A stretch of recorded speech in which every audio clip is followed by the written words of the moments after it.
سلام، اسم من نگینه. اینجام نویسندگی خلاقه. خوش اومدین به یک اپیزود جدید.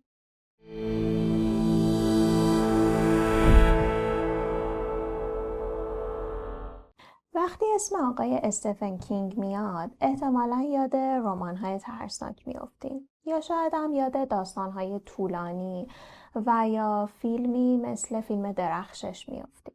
ولی بعد بهتون بگم که پشت تمام این ماجرا یک ذهن خستگی ناپذیر و یک فردی که عاشق نوشتن پنهان شده.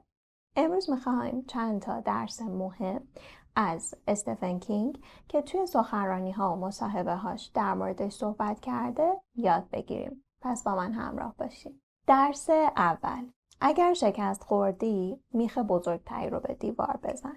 یعنی چی؟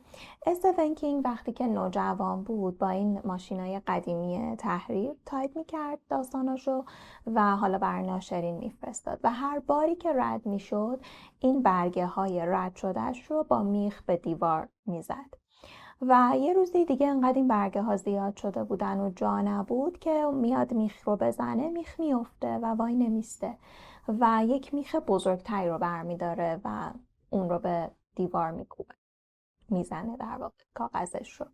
و همه این داستان یعنی چی؟ یعنی اینکه شما تسلیم نشین از علاقتون، از چیزی که پشنتونه و دوست دارین که تو اون زمینه به موفقیت برسین، دست نکشین و براش تلاش بکنین و حالا اون شکست ها رو هم بذارین جلوی چشمتون که اون در واقع میشه گفت موتور محرکه شما باشه که همیشه روشن باشه که دست از کاری که دوست دارین نکشین. و آقای استفن کینگ در کنار شغل معلمیش شروع میکنه به نوشتن و اولین رمانش به اسم کری رو اگر اشتباه نگم به چاپ میرسونه و اولین چک نویسندگیش هم $2500 بوده که خب اون چک میشد گفت یه بلیتی بوده برای ورود به دنیایی که همیشه آرزوش رو داشته و در واقع علاقه همیشگیش رو به نویسندگی براش ارضا کرد.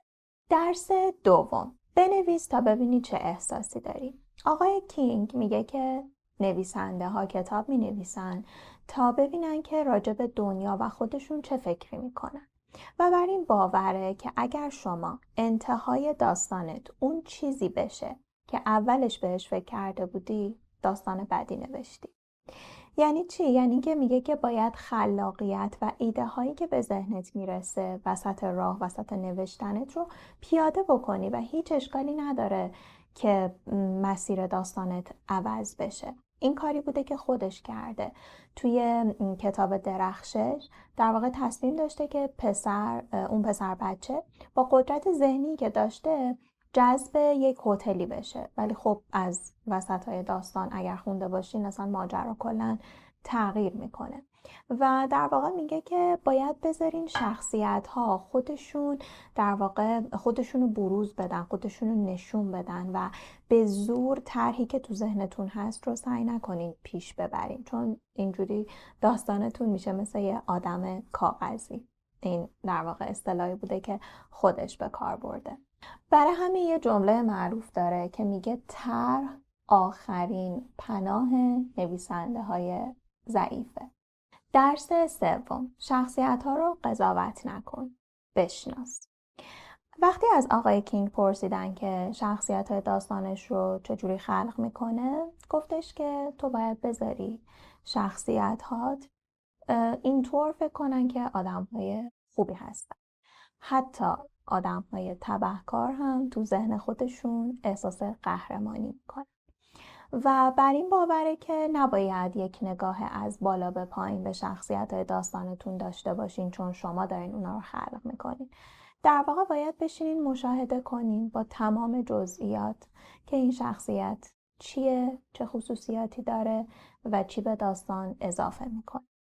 در واقع میتونین نمونه بارزش رو توی داستان در واقع رمان آقای مرسدس ببینین که یه شخصیتیه به اسم هالی، یه زن 47 ساله که خیلی مضطرب و وسواسی و آدم زیر لب صحبت کنیه که یهو توی داستان زنده میشه در صورتی که فقط قرار بوده یک نقش فرعی داشته باشه و خب هالی خودش در این باره میگه که من کاری نکردم، من فقط تماشا کردم و اون رشد کرد.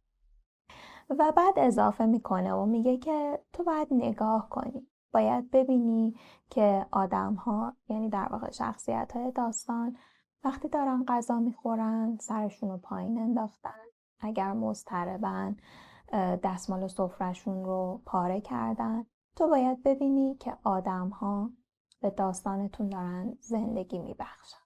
درس 4: اول سرگرم کن، بعد عمیق شو.